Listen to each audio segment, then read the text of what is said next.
And we are live, folks. So it's the end of the year.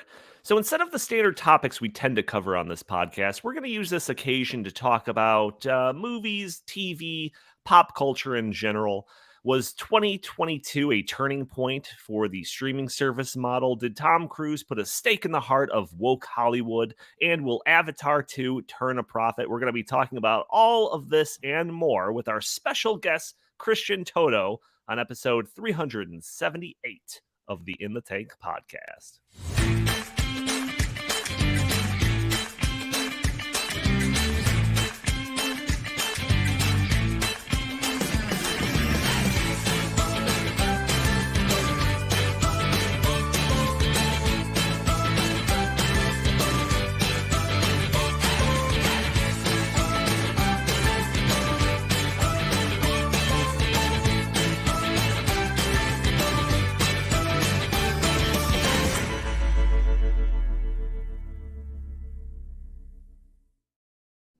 That is right, folks. Welcome to the In the Tank podcast. As always, I am your host, Donald Kendall.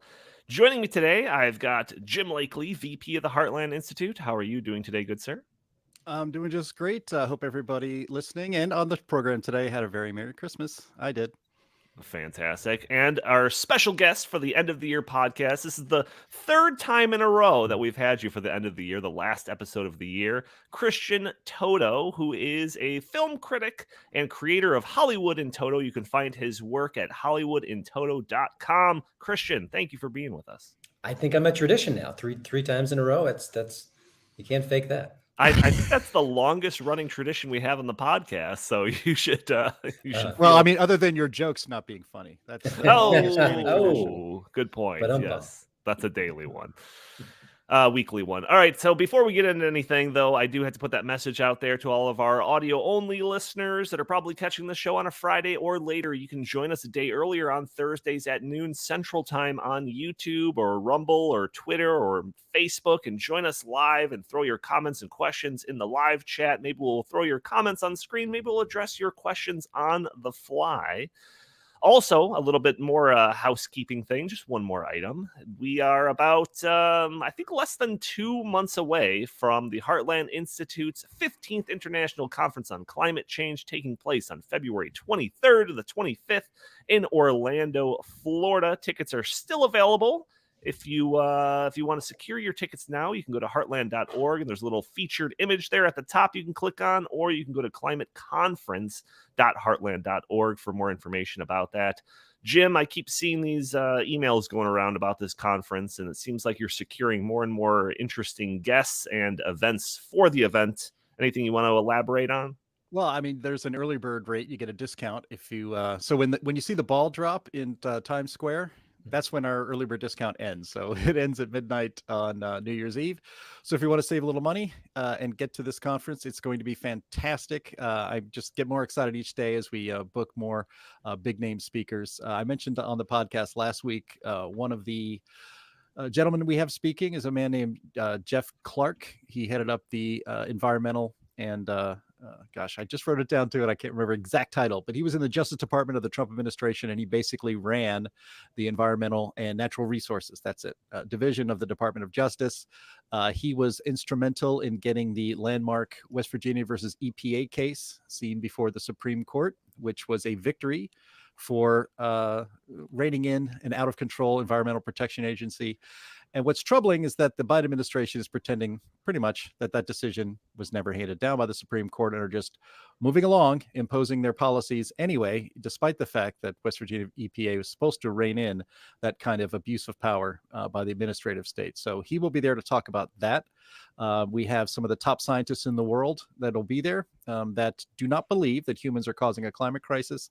And, you know, one of the things that we have on our side, if you want to call it that, our side of the climate debate, are people who disagree. And that's to be encouraged, especially if you're a scientist and your pursuit is truth and not dogma.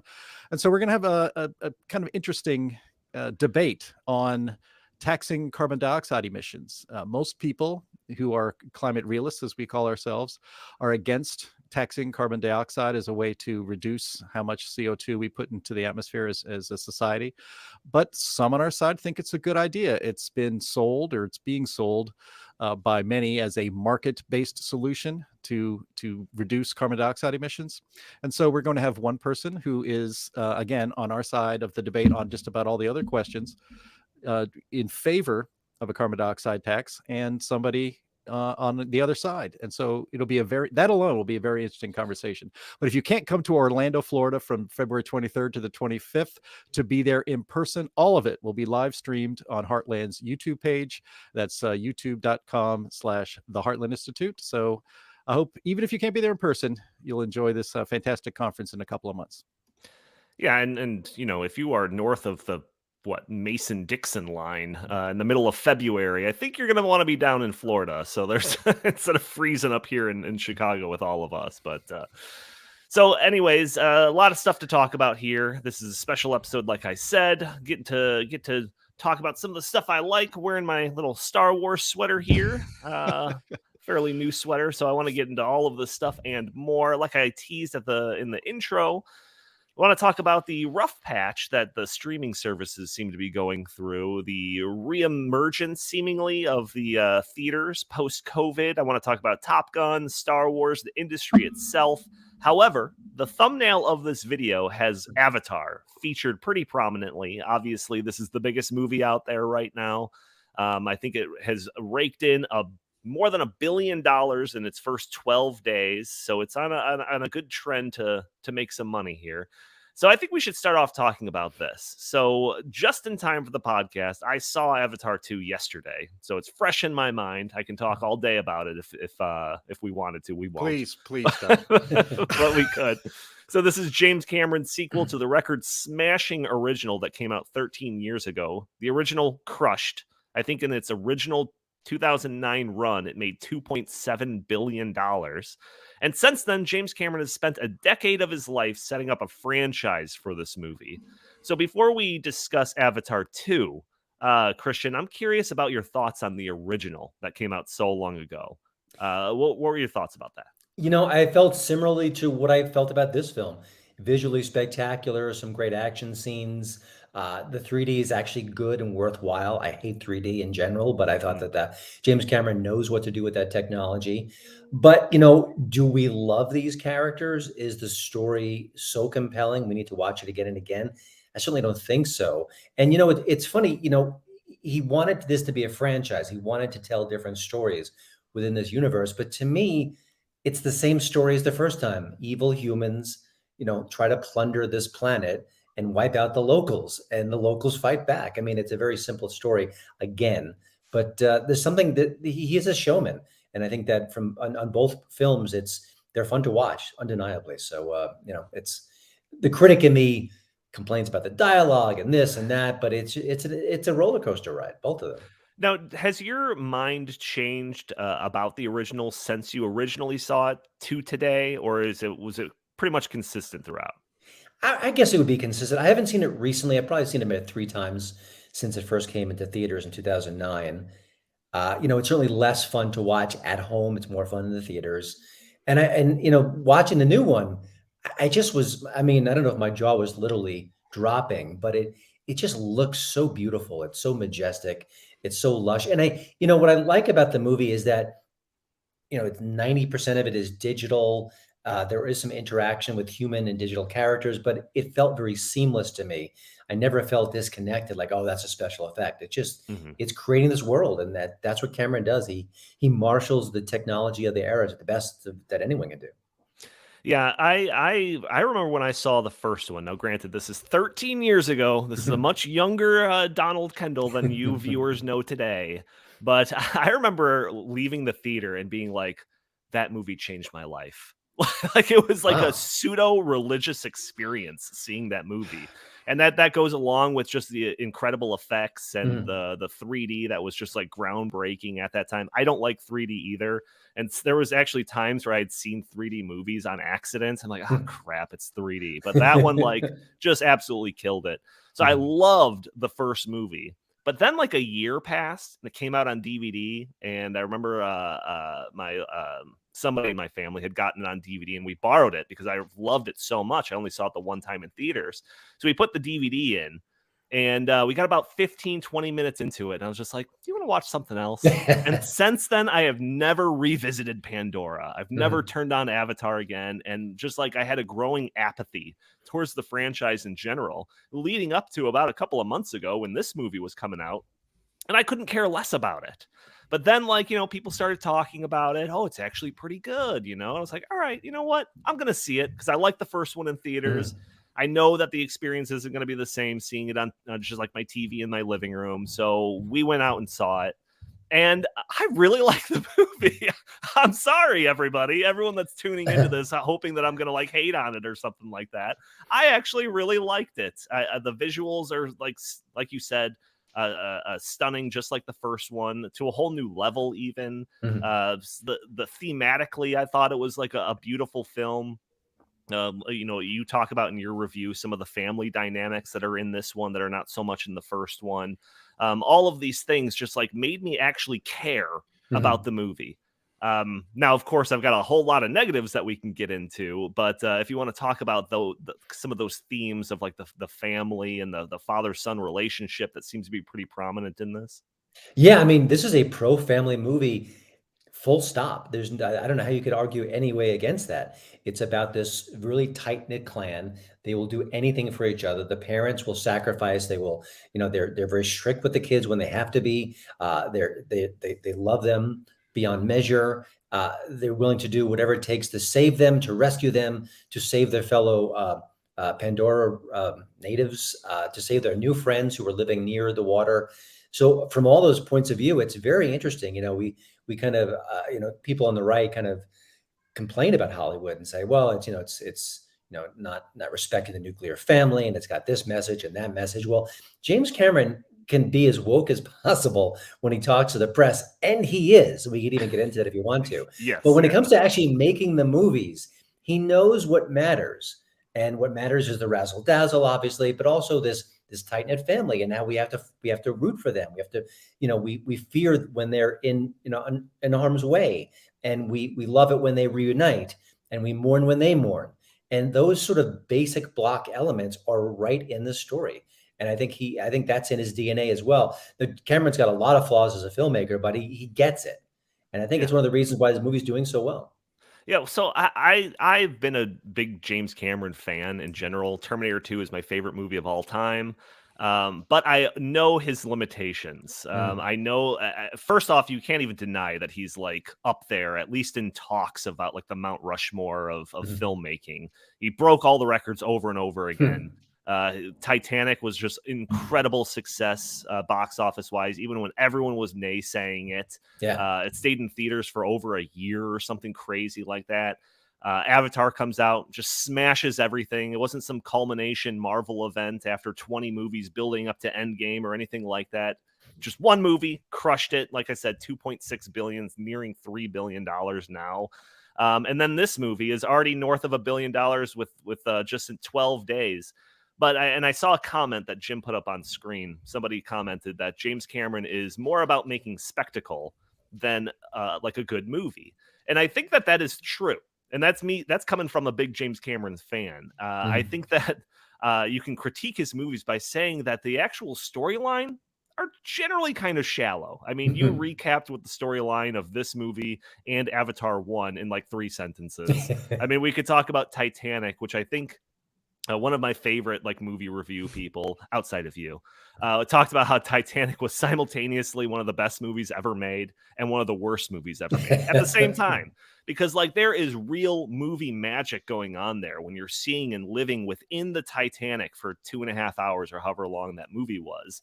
But then like the whole Rose and Jack, Leonardo DiCaprio and Kate Winslet storyline was like just phoned in. So I think that he has like limitations, but he is there to make a spectacle. And when he tries to do that, he knocks it out of the park every time. I'm going to guess he has a huge ego. I never met the man, just playing the odds.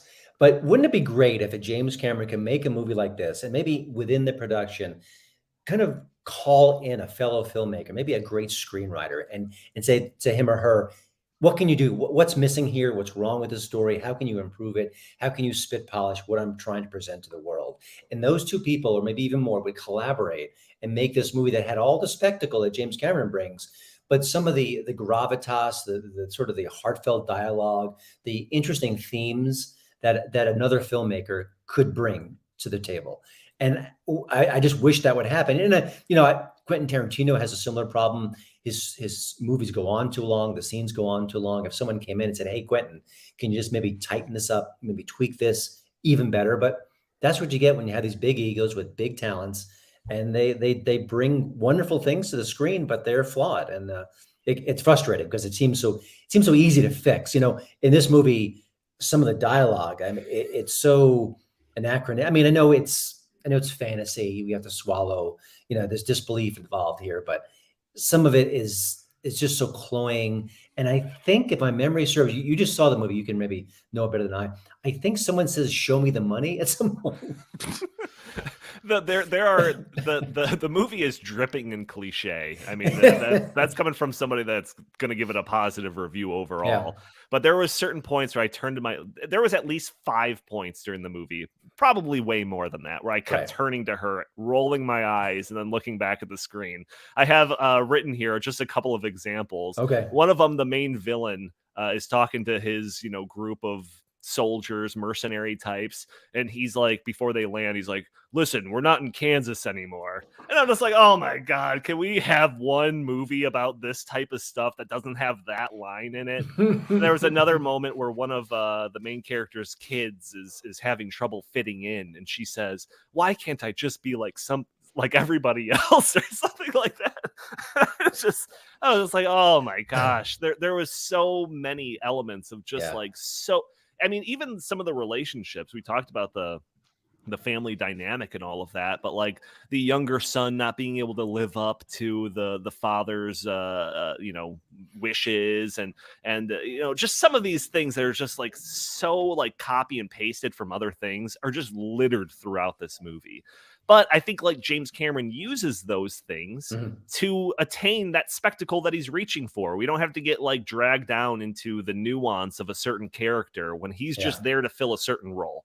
And he fills that role perfectly. Just like, the villainous guy in Titanic, or, the very characters in Terminator, which I love. So that's just like a hallmark of James Cameron. But yeah, you can't watch this movie without tripping over like a plethora of those things. And I enjoy the film. I've got issues with the film, but when you saw Avatar, you kind of didn't want to see it again after a while.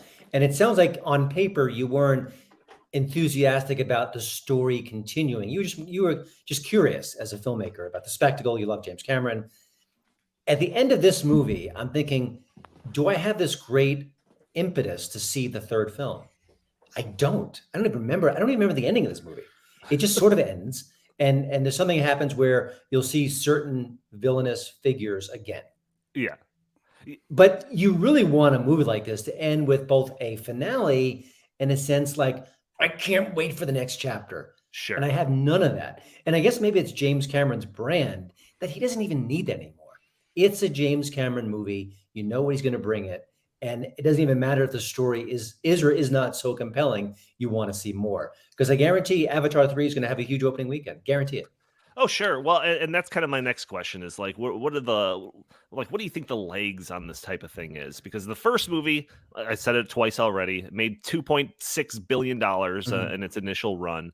The studio with James Cameron like immediately greenlit him spending like $1 billion making 3 or 4 sequels, which he's doing. He already filmed 2, obviously, because it just came out, but he already filmed 3, according to what I've heard, and parts of 4 even. So, and these movies aren't going to take 13 years to come out. They should be coming out in the next couple of years.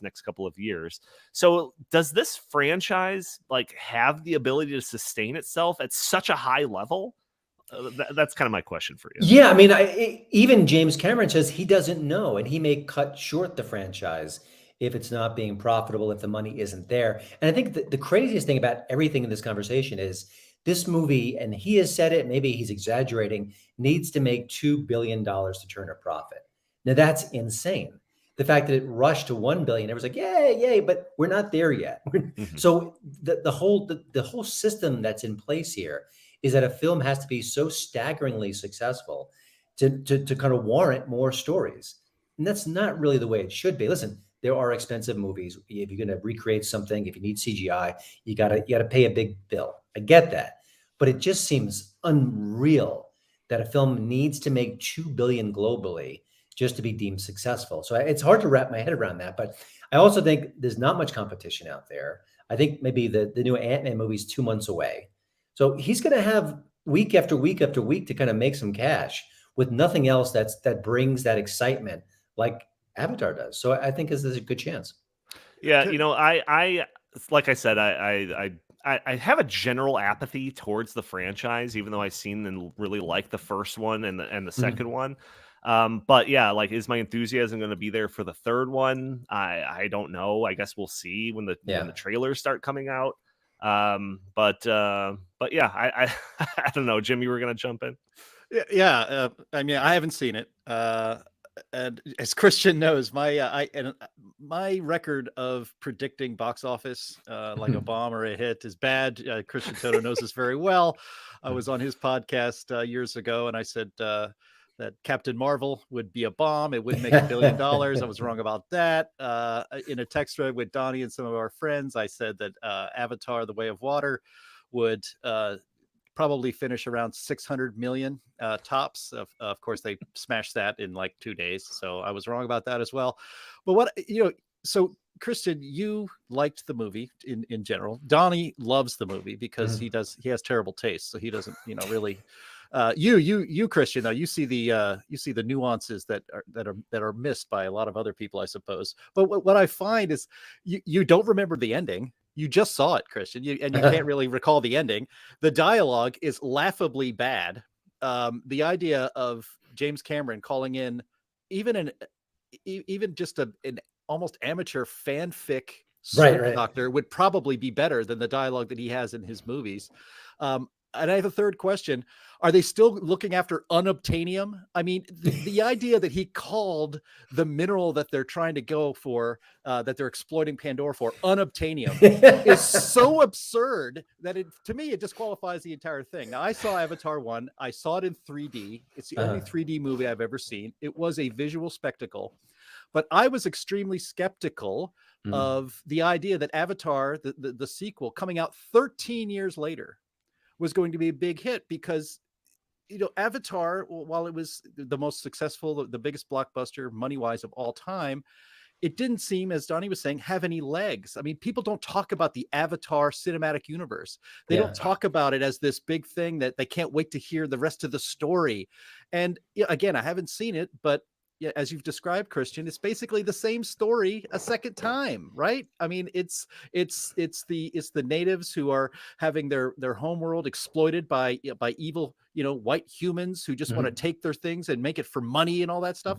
I mean, how could you like this movie with all of these other flaws? And actually, I know what your answer is going to be. It's going to be because it's a visual spectacle like nothing anyone has ever seen. I was skeptical that there would be anything new to show us when it comes to visual spectacles. We've seen it all, right? So, again, I'm wrong about everything on blockbusters. So, maybe you could chew on my stuff. No, I mean, it doesn't make any sense. You're right. You've got a franchise with no legs. You've got a story that doesn't speak to our hearts. You've got characters we don't care about. You've got 13-year gap. And listen, the Top Gun movie was much more than that, but Top Gun was really beloved. And people, connected to it, and we've been waiting for it throughout the pandemic. So there's a little bit of apples and oranges there, but yeah, it doesn't make any sense. You do have to see the movie to understand it. And listen, when I see a movie that has great visuals, and then the movie really is not interesting, then I do check out after half an hour. The visual excitement kind of wears off. But Cameron has enough sense to put people in harm's way, to make new spectacles. And I think that one thing people don't talk about Avatar, especially this one, is there's such an imagination at play here. There are gadgets that are used. There are sort of intricacies in the cultures, both the military and also at Pandora, that are just interesting, that you just go, oh, wow, there was a lot of thought that went into this. And as a moviegoer, you kind of appreciate that and respect that. So it isn't just razzle dazzle. It's like, oh, they do this, or this is their machinery to make that. I felt there was a lot. I don't even know how to describe it accurately. I hope I am, but there just was a lot of depth in that way, not storytelling depth for sure, but also, a basic story does appeal to us. The rom-com is boy meets girl. Yeah. It's formulaic to the core. We know the ending. Where's the surprise? Well, no, but if it's charming, if the leads are attractive, if there's chemistry there, it works. In this movie, you've got this family and you care about them because the mom and dad are loving and nurturing, and they're trying to be protectors, and they're trying to teach strong values to their children. Those things register with us as moviegoers. It's not just the visual, it's more than that. Yeah, exactly. I think some of those themes, while just being, like copy and pasted from other things, like you were saying, like those do resonate with people. Like Yeah. I'm generally a new father. My kid's 2 years old, and I couldn't watch this movie without thinking of the youngest one of those kids as my kid. And it was just making me want to go home and spend time with him, Yeah. But yeah, and the same thing with Titanic. It's like, how many times have we seen the story of the kid on the streets, get falling in love with the lady that was well out of his class and all of this. It's the same story. We've seen it a million times, but James Cameron just uses these stock things to bolster his spectacle movie, which again he crushes out of the park. Yeah, I mean, he's a populist filmmaker. He knows the elemental things that we care about. Exactly. I think Clint Eastwood's like that. I think Tom Cruise is like that. I mean, to various degrees. You can't be Clint Eastwood and be 90 years old and still making movies that people care about unless you really have a sense of what the audience wants, what they respond to, what they respect, what they recoil at, the emotions on the screen. That's why Clint Eastwood is forever an icon. Let me ask you about obviously one of the things about the original Avatar, it was basically environmentalist leftist propaganda. You could see it that way. How much of that element is in the second one? Because if it's basically the same message or the same story, it's got to be the same message, right? I mean, you talk and write a lot, Christian, about the imposition of leftist agenda into popular culture. So how does that rate for Avatar 2? I'm going to hold my answer. I actually want Donald to weigh in on this first. I'm curious. So I thought the first one was definitely very heavy-handed with that. I mean, they were talking about like the unobtainium, which apparently that concept has roots in like old science fiction from the 60s, that term apparently. I haven't looked into that, but that's what I heard. This one is not as much. This is just like that guy, the main character from the first one, he stood in our way. He's creating an insurrection. We need to kill him. And then there's like an anti-whaling kind of thing that goes on in the second part of the movie. But so the things that you're talking about, Jim, that were like really heavy in the first one, I think are a bit more subdued in the second one. I agree. I think there's no overt lectures here. I think that's to Cameron's credit. You have to be a blithering fool not to get that it's just a pro-environment movie, that we respect Mother Nature, but it's told within the confines of the story.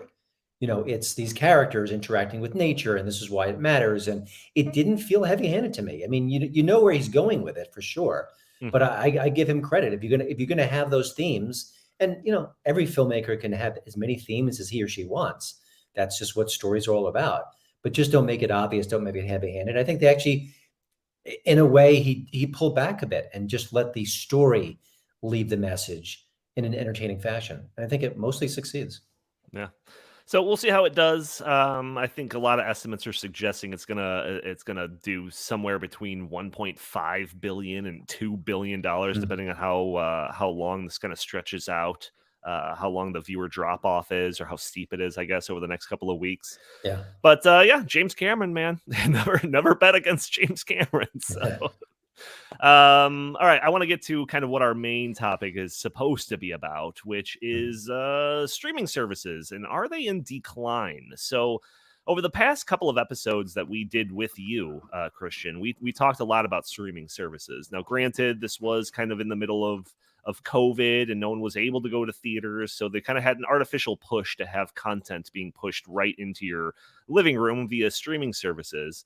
but it seems like there seems to be a few hiccups with this. So every studio is kind of getting into the arena, trying to get their portion of the market space allotted to them. We've got Netflix was the pioneer, followed by Hulu. Then there's HBO Max, NBC Peacock, Paramount Plus, Disney Plus, Discovery Plus, Apple TV Plus, Amazon Prime Plus. And those are just the main ones, right? There's a whole bunch of other ones too. Well, there's Plus, which is coming soon. It's really gonna that's just all of them. Blow the door up everyone. Yeah, I mean, I think the economic realities are coming to bear now, that you can't have a million services. You're all fighting for the same content. Creating new, exciting, original first run content ain't cheap. And I think that's what we're seeing. Netflix is kind of crunching some numbers and cutting back on things. You've seen Warner Brothers Discovery famously cancel a movie that was nearly done, Batgirl, because they want to save some money and maybe save face. It depends who you ask and who you listen to. Right. It's getting more challenging. I think you've got people who are probably, subscribing to Netflix for a few months, watching everything they want to watch, then kind of going away, then going to HBO Max, binging there, going away. I do some of that myself, where money is precious. So it's going to be very interesting. And I think that I think there is this sort of fantasy that they can keep throwing money at projects and expect to continue, the same way it's always been. But no, there's too much competition, too many fighting for resources. And, it's hard to make these great shows. So it's right. Yeah, so this year, I got a couple of articles in the show notes, one that's being shown on screen if you're watching the video version. And in it, they talk about some of these roadblocks that these streaming services are seeing. Netflix reported their first ever subscriber loss this year. I think they had 2 quarters in a row of subscriber losses. First time ever. Disney Plus falling well short of their subscriber goal. I think they wanted to have like 200 million or something. They had like 135 million. HBO is starting to take down content due to retention costs, and that's including premiere shows like Westworld, which is insane to me. That was like one of the shows that they were trying to sell HBO with, and now it's not even on their service anymore. And then, of course, the biggest head scratcher, CNN Plus, lasted like 5 days before they shit canned that. So, hey, 5 days longer than I expected. So there's a Deadline article that I was looking at that they described it as the climate around streaming was shifting from blue skies to storm clouds, and then this Ringer article that Jim's got up here was suggested that 2022 was the year that the streaming bubble burst, and we're already starting to see like these streaming services like trying to claw for something, right? So we've seen them raising their prices.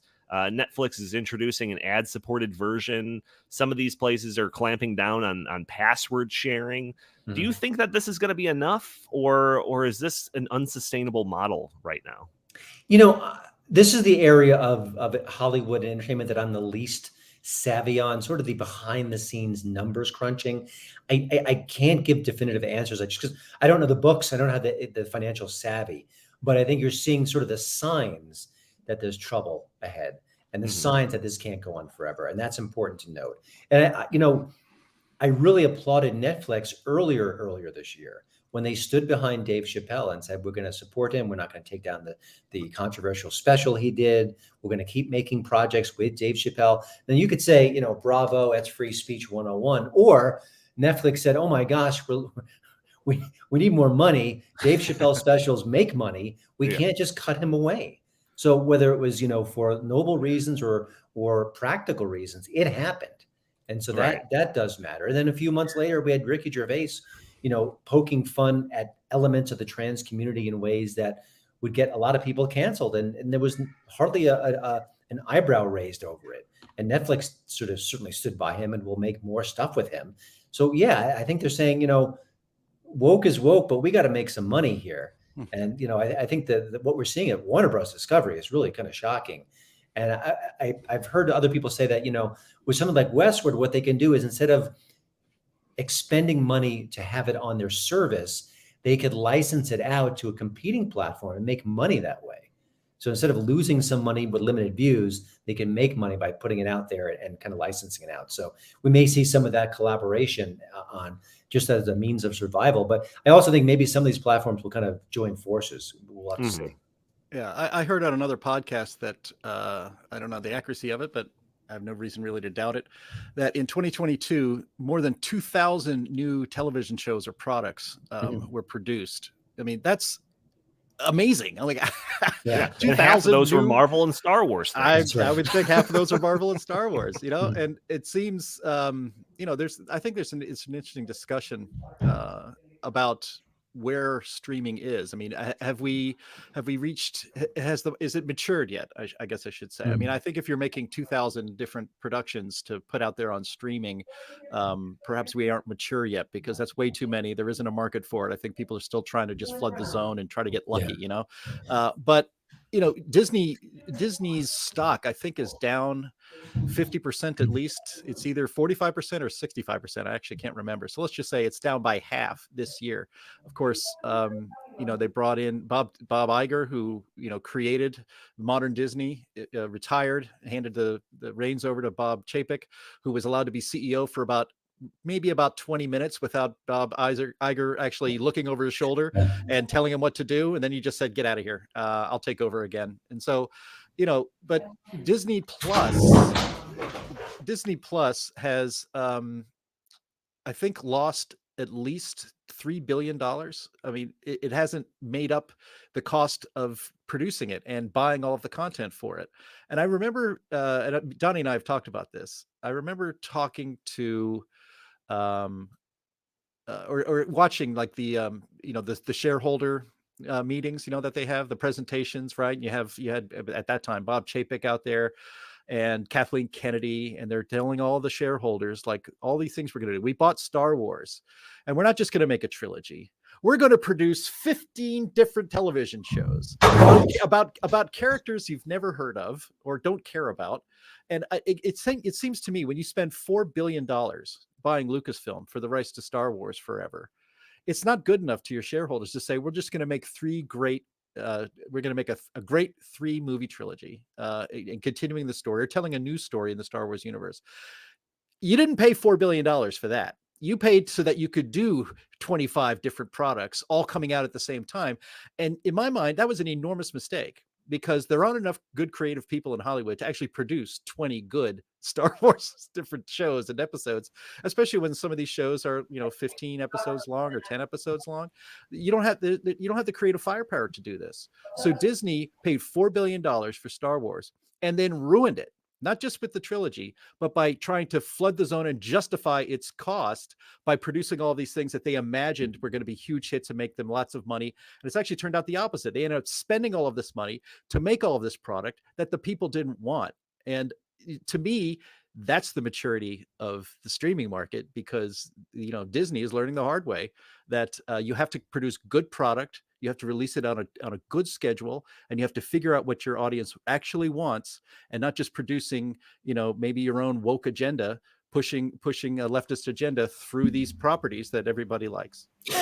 This is kind of an anecdote, but I thought it was so interesting. It was someone who's been in the industry for a while. I think he was a writer, and he was talking about how, maybe 20, 30 years ago, if you wrote a sitcom, you had to compete with the other programming that was running against it, maybe the 30, 40, 50 years ago. So it might be like, it's got this show, that news channel, whatever.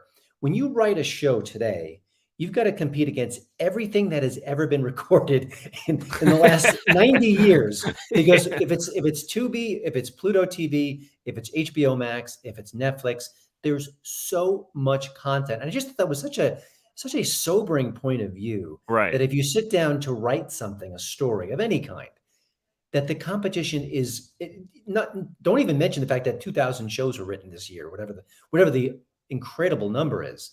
But there are so many ways to distract us. I could go on YouTube. I could listen to a podcast.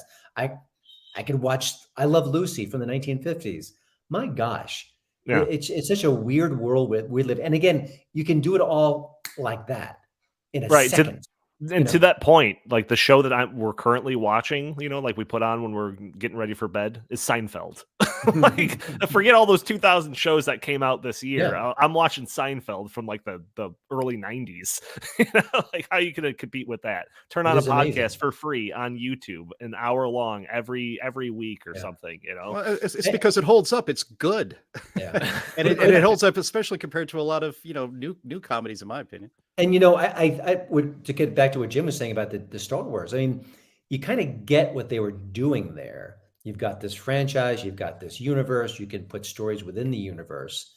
But boy, did they screw that up. And boy, in just a few short years, did they diminish the brand. I mean, if The Mandalorian didn't exist, where would Star Wars be right now? So I hear you. they just been bungled. I want to save a little Star Wars talk for the end there, because I Yeah. do have some things to say about it. But there's just a couple of other things.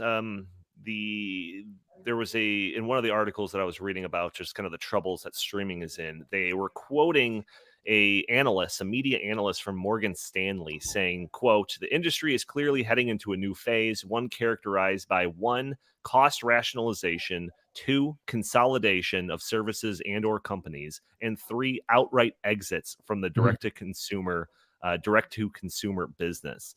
So I have heard rumors about Apple potentially buying Disney. And this seems crazy to some people, considering that Disney is a massive company, but it has been beset by a lot of problems in the last couple of years. Jim already mentioned the new CEO, many failed projects, missing those subscriber numbers by a ton, and that's just to name a few. So I wonder if there is going to be like a consolidation, like through this flood the zone phase of every single channel, AMC Plus, everyone having their own streaming service. Like, are we going to get to a point? Is this all going to shake out in a couple of years, and there's just going to be 3 or 4? That's kind of my question. But yeah, I mean, I'd like to think, and I predict that the consumer will come out the beneficiary of all this. The competition means you've got to get better stories, better programming for sure. And also, if all these different companies are fighting for our approval, they've got to be nice to us. They've got to get more content. They've got to maybe join forces and get more content on each particular platform. I think that's interesting as well. So we shall see. It actually, I don't know why I haven't. It seemed like maybe an obvious example, maybe not. But look at the late 90s tech boom, where you had all these different companies that were going to change the world. And then reality hit, and most of them went away. Sure. Maybe we're in a version of that right now, where Netflix throwing so much money. Why did Netflix throw a gazillion dollars, and I'm exaggerating only slightly, to the Obamas? Now, take politics aside, they have no track record of producing superior content. The Obamas are a bright couple. They've got connections in Hollywood. I get that. But why would you need to throw them so much money? Why would you need to throw the royals so much money? Sure. It seems silly in a way. And unnecessary. Would the Obama say, "Okay, you gave us $100 million, we wanted 2, and we're going to walk away"? Probably not, because they want to get their hands in pop culture. They're smart about that. So I just think it's been weird that they've been kind of pushing out this money, this content, in ways that doesn't seem to make a lot of sense. And now they're realizing it. Yeah, I mean, they were throwing that money because they had it to spare. I mean, they had angel investors. They had people pouring lots of money into it. I mean, Netflix wasn't generating a lot of revenue, just like a lot of these new media companies. Twitter, I don't think, has ever turned a profit. And, Elon Musk just paid $46 billion for it. People are buying these things because they see a potential in the future. And so, you could give the Obamas $200 million to produce the stuff that nobody watches. Literally nobody watches them. In fact, they're so bad that they're not even promoted. I mean, I can't remember. I used to be able to see, I guess, for about 2 weeks, I would see Netflix trying to promote the stuff from the Obamas, and then it just went away because they realized nobody's watching it. So why waste the time? We have other things we need to promote. But you could do that because you had the money, and it was a bidding war for these people. There are producers. Is it Ryan Johnson who got? Oh no, actually, here's a better example: is the Dan and Dave, the two guys, Benioff and what's his name, who ruined Game of Thrones when they ran out of George R. R. Martin's. Yeah, that's right. When they ran out of George R. R. Martin's material, they ruined it. They were given multiple hundreds of millions of dollars in a deal, I think, with Disney to produce stuff for Disney Plus and also some movies, and that deal just went away after Game of Thrones was terrible, and so nobody talks about them anymore. But that kind of money was being thrown around, and it was a great time to be a producer with one hit. Yeah, that you can yeah. put your name on and then put yourself out for bidding in these streaming services. But that money is gone now. I mean, Disney Plus lost billions of dollars, and they're never going to get that subscription rate that they promised their investors and their shareholders. And Netflix is now has a Donnie mentioned it before, the ad model. Right. Well, we'll just sell ads, but then people aren't really signing up for that. So they pretty much, I think they're going to abandon that one as well. But there are other streaming services, and you mentioned them, like Pluto TV and Tubi and YouTube. I watch a lot of YouTube content, and ads come up, and some of them I can skip, some of them I can't, but I always hit skip. But I'm used to it. It's fine. People are not going to put up with having ads suddenly show up on Disney Plus or suddenly show up on Netflix because they haven't been conditioned to expect it, and they think, hell, I'm paying $15 or $20 a month for this, and I still have to see ads for stuff I don't want. So I think the streaming market is still in its maturing phase, and the streamers that made mistakes like Disney Plus are paying for it dearly, and other streaming services that were smarter and a little less free with the money are going to be maybe the survivors in the end. Yeah, I got one more thing I want to mention about the streaming services. I want your take on, Christian, and that's a couple of stories that are revolving around these streaming services seemingly eyeballing movie theaters as a potential source of revenue. Oops. So Netflix and Ryan Johnson's follow-up to the murder mystery Knives Out recently came out, called Glass Onion, starring Daniel Craig and Edward Norton. Netflix released it on their platform, of course, but they also did a limited theater run for it. And the movie did well in theaters. It only made $15 million, but that's because it was only released in 700 theaters, something like that. So some suggest, based on those numbers, that if the movie were to have done were given a wide release, it would have made like $60 million. And so surely there's some executives at Netflix that are kicking themselves. Additionally, I have another article here talking about how Amazon is crafting a theater release strategy of their own. According to a Bloomberg report, internal sources at Amazon say that the company plans to invest $1 billion in theatrical film releases. So I feel like these are signs that maybe there is a major theater comeback after us kind of counting it out the last couple of years because of COVID and streaming services. So what do you think about that? It's funny because I've just written stories like the last few days about how the box office numbers are terrible this year. The overall snapshot is awful. It's Avatar or nothing right now in theaters. A lot of big names like Steven Spielberg can draw a crowd. So it is curious that they would go back to the theatrical model as a possible salvation. And also I've been reading that Amazon Prime and Apple have other divisions. They don't just need Amazon Prime and Apple TV Plus to survive. So they could lose money there and still build out their brand, whereas Netflix is Netflix. So they have to really be careful what they do. I don't know. The theatrical model is so shaky right now. I mean, I literally just posted a story about why people aren't going to the movies, and to do it, I kind of reached out to people on Twitter just saying, what are your thoughts? And they had a lot of very cogent thoughts. It's too expensive. There's too much noise. I can get what I want at home. The content kind of stinks. So, to see Hollywood thinking, oh my gosh, we should go back to the movies now. Oh boy, the timing is rather dubious. Here's one more piece of anecdotal evidence for you. I haven't been to the theaters. Avatar 2, put it this way. Avatar 2 was the first time that I went to the theaters since Rise of Skywalker in 2019. Wow. It was the first thing that was like, all right, yeah, this is probably something I should go see on the big screen. And that's coming from a person that we would go and see movies all of the time.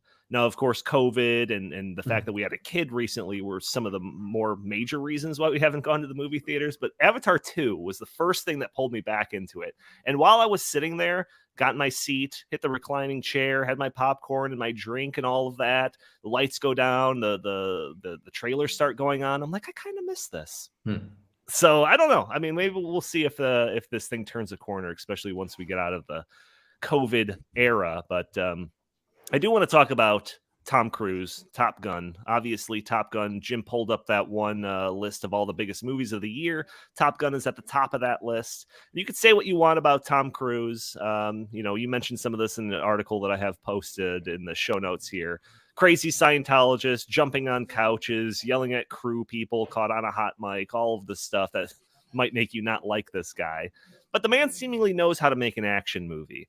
He demanded much of the practical effects on Top Gun. That was like a precursor to him even doing it.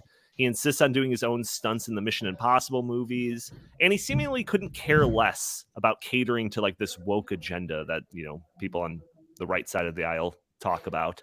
And this strategy paid off massively with the wild success of Top Gun Maverick, which currently stands at $1.5 billion global box office, with $700 million of that coming from the United States, which puts it at number 5 of all time domestic box office earners. So it seems like that's sending a pretty clear message to Hollywood. Do you think they're going to receive that message?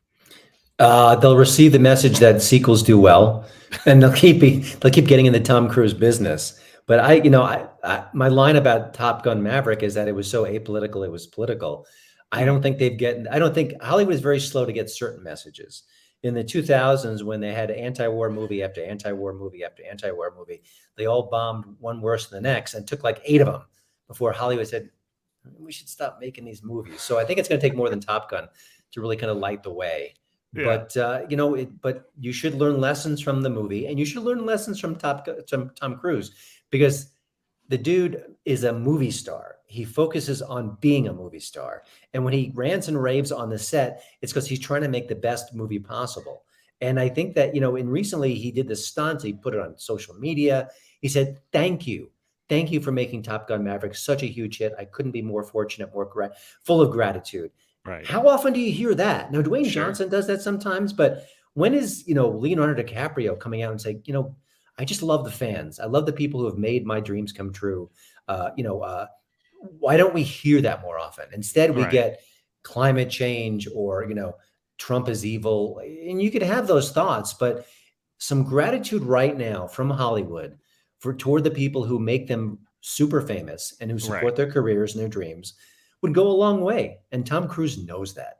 And I don't care what he does off screen.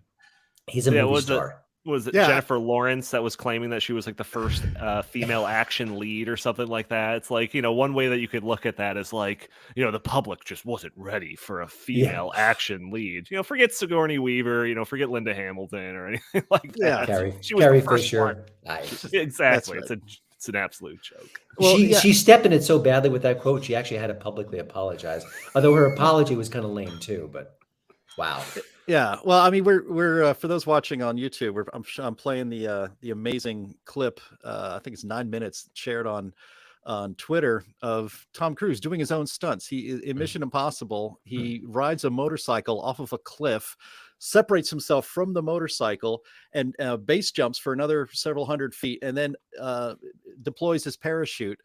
And he did the stunt himself, and he trained for it for weeks and weeks. And here is, they're showing him training for it. And he ended up doing that stunt, extremely dangerous stunt, like 25 times to make sure they had all the right angles and everything. It's just unbelievable.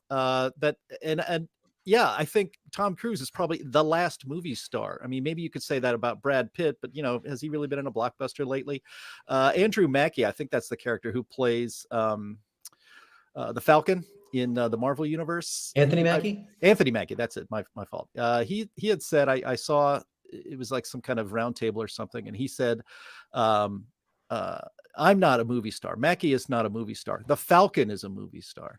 That these Marvel characters are the real stars, and it could really be anybody in those roles. And, we are going to see that they will continue the Marvel Cinematic Universe with other people, I suppose, going forward. But, Tom Cruise, yes, he has the Mission Impossible movies. Yes, Top Gun Maverick, was a huge hit.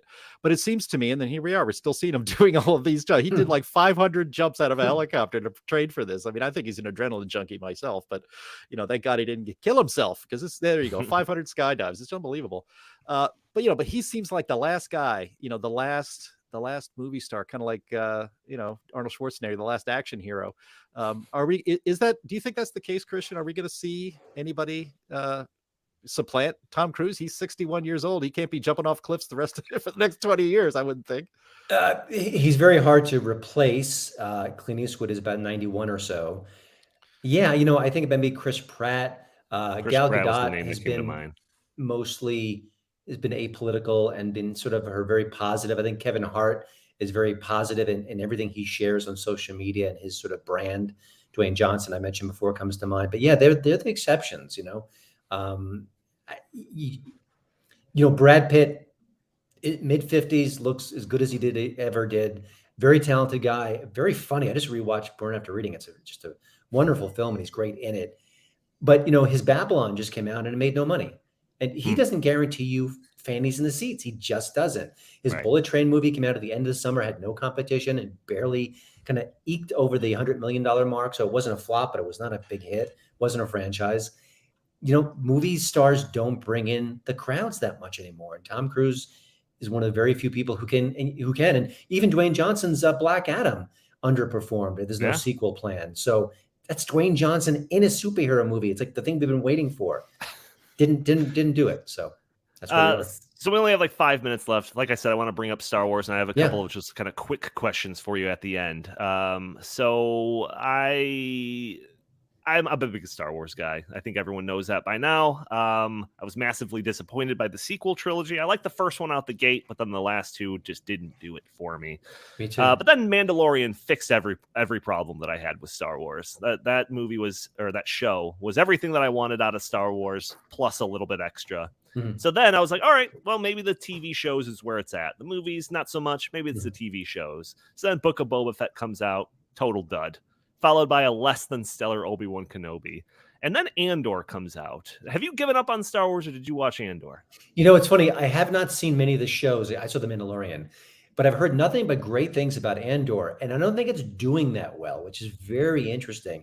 I even saw that Hulu is showing some episodes. I think they were sharing content within the Disney, empire. But I took that as a sign that they want to get more eyeballs on it because it's not faring well. But you tell me, what are your thoughts? Yeah, so Andor was incredible. It was easily the best Star Wars content out there, amongst the best Star Wars content out there since the 80s. Critically acclaimed. Most fans are in agreement with this.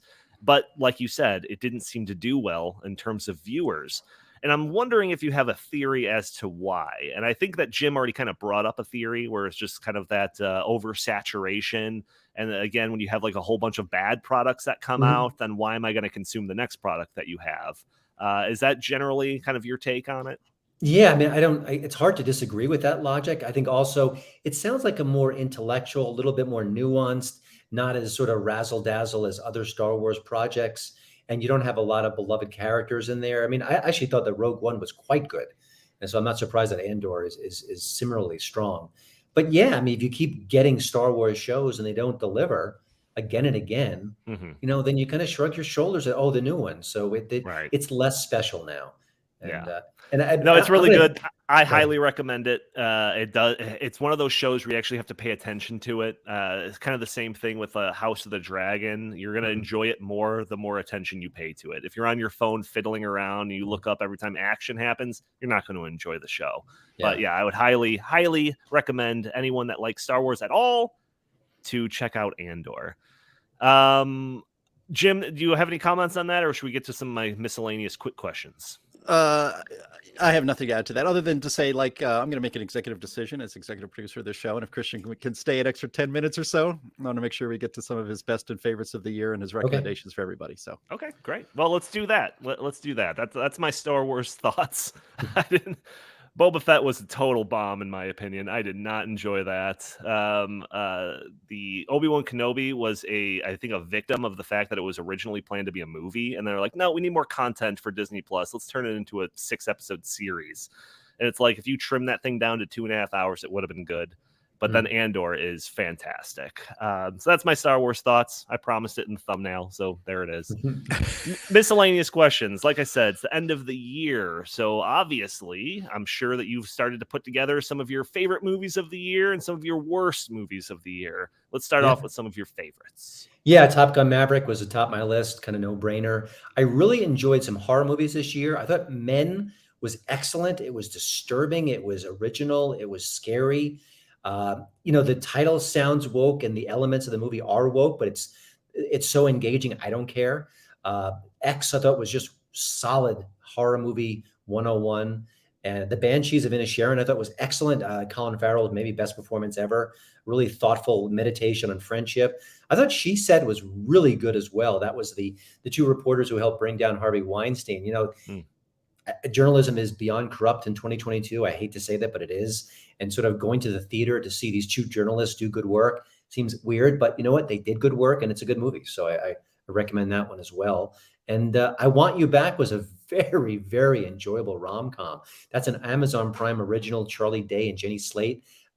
Just old school, smart, enjoyable, unexpected for me because they don't make many good rom-coms these days. But those are just some of the better films I saw this year. Okay. The more fun side of the list, in my Yes. opinion, is the worst movies of the year. So what are the couple of ones that top that list for you? I just rewatched Tusk last night. That was the Kevin Smith horror movie, which is weird and funny and scary and creepy and loads of body horror. And it made me think, this is the same guy who did Clerks 3, which I absolutely detested. I had a screener of it. I kept pausing it because I needed a break. I can't just watch this straight through. It's terrible. And Clerks, the original, was wonderful and novel and fresh. But every other YouTube channel dissects pop culture. You don't need Kevin Smith Clerk movies anymore.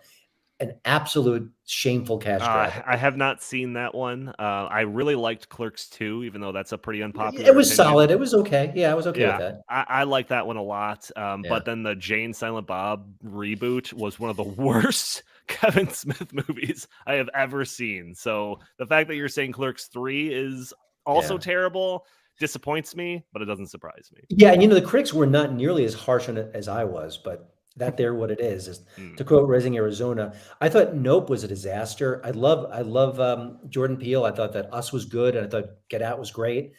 This is just boring, and it didn't even have sort of the social themes you can kind of dig into, whether you like them or don't. It's just a disaster. I don't know what he thought when he was making that. I hope he bounces back with his next film. And then this one no one saw. It's called The Lair, Lair. It's a creatures are in a desert Afghanistan type setting, and the soldiers have to fight them. I love that kind of B-movie junk. And it's from Neil Marshall. And if you know the name, he directed The Descent, which is one of my favorite movies of all time, an essential, iconic horror movie. And this guy has lost his mojo because his last few movies have been weak. I'm saying that kindly, but The Lair is a disaster. It's just terrible. So those clunkers come to mind. How about Jurassic World 3? That came out this year, didn't it? Yeah, I didn't put it on my worst list, but boy, mediocre at very best. It just, to get all these beloved characters back together, Jeff Goldblum, Laura Dern, Sam Neill. What are you doing, guys and gals? What's going on? This is a terrible. I went from mediocre to terrible, but I made my emotions getting messy with that. It's not good. Let me just put it that way. You just blocked it out of your mind. That's why it didn't come up on your worst list. Yeah. It was too traumatic. You blocked it out of your mind. Well, Christian, you mentioned the movie Men, which I'd heard of, and it seemed kind of. I saw the trailer and it seemed kind of interesting, so I'm going to have to check that out. The actress I had seen, isn't that the same actress? She played the lead female in the Chernobyl series. Is that the same actress? I don't know. I think is it Jessie Buckley? Okay. Well, I should have looked it up on I'm IMDb. not sure. But just looking at the trailer, it had a European feel to it. It had like a Scandinavian feel to it, whether that's true or not. And it just made me think, are you more likely to find success trying to find film or pop culture or television shows that are not made in the United States, that are not Hollywood products, like big corporate Hollywood products in general, or what? It's hard to say. I don't watch as much European content as I should. I watch some of it, and I'm not really spoiled on Hollywood movies in general. I still think there's good stuff coming out from time to time. And independent films, they don't have some of the rules and regulations that the big blockbusters do. So I think you can still get some good content here stateside. But yeah, sometimes you do get some wonderful surprises. There was a Polish horror film from a couple of years ago. I think it was called Nobody Sleeps in the Woods Tonight. It was on Netflix, and it was amazing. It was like an old school 80s slasher made recently, had a sense of humor, had great scares. The sequel was terrible, but a Polish slasher film, who could think of that? But it exists. It's great. It's worth seeing.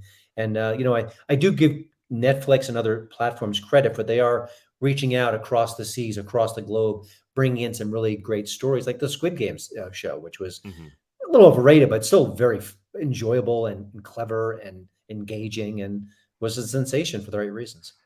Is there anything that you're looking forward to in 2023 that's coming out? Off the top of my head, I'd have to say no. You know, actually, the Mission Impossible, the Dead Reckoning, the first of the two-part series, I love that series. I think it's getting better with each installment. There's a new Quantumania sequel. That's the Ant-Man and the Wasp. I love Paul Rudd. The trailer didn't wow me. I'm a little afraid that series, Yeah, which has been ditto. which has been low key great in a way. I mean, just sort of fun and humorous, and the stakes are small but enjoyable. I feel like it's going to fall off the wagon there. I don't know, but yeah, I got to think about that more. I haven't done research on 2023 Yeah, titles, but in the Avatar 2, they had the trailer for the Ant-Man, and the first like 10 seconds, I was like, "Oh, this might be fun," and then the rest of it, I was just like, "I don't think this is for me." But yeah, then the and Guardians of the Galaxy, that looked a lot more fun. I it could does. It's totally see that one being good. a much better Uh, trailer. By the way, I don't like to ever comment on actors or actresses the way they look. You know, Wade Gain getting older. Evangeline Lilly is a wonderfully beautiful woman and a good actress. I've never seen a haircut worse. That I trailer cannot for believe. Oh my oh my gosh! god. It was like So I mean, like I don't even know what they were trying to achieve, but they made her unattractive, which seems physically impossible. But so who gave her that hair? So my I'm glad you said that because my wife turns to me during that trailer and says, "Are they trying to make her look like Paul Rudd with that haircut?" Oh, I thought that was so funny. Yeah. Oppenheimer is a movie that they had a trailer for, and Yes, that to yeah. me looks really good. That's the new Christopher Nolan movie. I can't Mhm. think of the main actor. That's the name of the main actor that's in it. Killian Murphy, I think That's it. please say Yes, pronounce That's his it. yes. name. Yeah, that one, the trailer looks amazing. I'm a It's big Christopher Nolan fan, so that one is one that's yes. kind of at the top of my looking forward to list. Absolutely. Yeah, anything Nolan. I didn't like Tenet, but anything Nolan is worth anticipation, worth a look, worth getting excited about for sure. Yeah, and that movie actually came to mind because Jim brought Mm, up the Chernobyl thing, and it feels like it kind of has that same mm. tone and style, at least to that. So great producer work there, Jim, pulling up an image of Evangeline Lilly with that haircut. Jim, any last questions for our guest here? Well, yeah, actually, I wish. Well, I want to take advantage of having Christian on this because you and I talk about stuff, this kind of stuff a lot during lunch and during breaks around here at the Heartland Institute office. But a theory somebody I had read the other day really seemed to land with me, and I just wonder Christian's thoughts on it. And it's that genres of movies basically kind of have a 15-year, uh, Mm. like kind of a 15-year window, right? Like for instance, like westerns, right? Like westerns were really big in the 50s. Of course, they were big. Stagecoach was what I think 1932 or something like that. John Wayne's first big star turn. But that westerns, for instance, they have their time, and then they kind of fade off, and then they maybe make a comeback. Like I think Silverado was in the 80s, and I remember when that came out, it was either Silverado, or one of those other ones from the mid 80s that had. It was like, wow, the Western is back, Mm. because we hadn't had a good Hollywood Western in a long time. And then you had a few of those. And of course, Dances with Wolves is a great example of that. And then it kind of fell off. You don't see Westerns so much anymore. And that Well, it peaked at 1993 with Tombstone, but Yeah. that's fine. exactly right. There you go. And so it made me think about like superhero movies. Like, so they mentioned that, the Marvel Cinematic Universe it seems to have lost its energy. The actors are aging out. How long is Chris Hemsworth going to be, Mm. looking like Thor? Probably not for very much longer. Of course, Robert Downey Jr. is in his 60s. And even in that last, the Endgame movie, Avengers Endgame, you could see his age a little bit more because, Iron Man, which kicked it all off, really was 2008. And so you do the math, it's been about 15 years for Mhm. the superhero movie genre to kind of, just peter out. You've run out of stories to tell. People are not impressed with it anymore. And as you mentioned earlier, the Batgirl movie was just canceled. They spent $300 million on it, and it was so bad they just threw it in the garbage. It's never going to be seen by anybody. So what do you think of that? And what also made me think of it, Christian, was your mentioning of the rom-com you saw this year that was kind of a throwback. There hasn't been a good romantic comedy in ages, but Mhm. the 1990s, when you and I were in our 20s, was kind of the glory days of the rom-com. I mean, Meg Ryan was a huge star, starring basically in nothing but romantic Yeah. comedies, and of course, so do you agree with that? Do you think that's a pretty good theory that these movie genres have their time and that they peter out and then maybe something else will replace it? I don't know. I mean, you can think about action movies are perennial.